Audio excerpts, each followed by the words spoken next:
আমার সাথে এরকম একটা কাজ কিভাবে করলি? কথা বলছ না কেন? কথা বলছ না কেন? বোনের সাথে কেউ মনে এরকম করে? কেন করছস? আম্মু, ওর সাথে আমার 3 বছরের রিলেশন ছিল।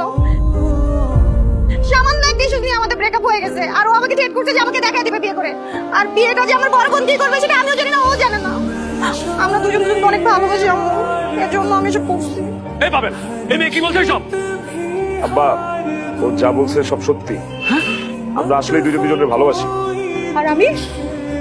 আপনি আমাকে ভালোবাসেন না? বাসি তো, আর আমি আপনারও ভালোবাসি, সত্যি ভালোবাসি। এই পাবেন, তাহলে এখন কি হবে? আমি তাদেরকে ছাড়া পৃথিবীর অন্য কাউকে বিয়ে করবো না। আম্মু, আমি তুমি আমার দুই মেয়েকে বিয়ে করতে হবে একসাথে। কাজী সাহেব বিয়ে পড়ান। তুই বিয়ে একসাথে? হ্যাঁ একসাথে। কয় কি?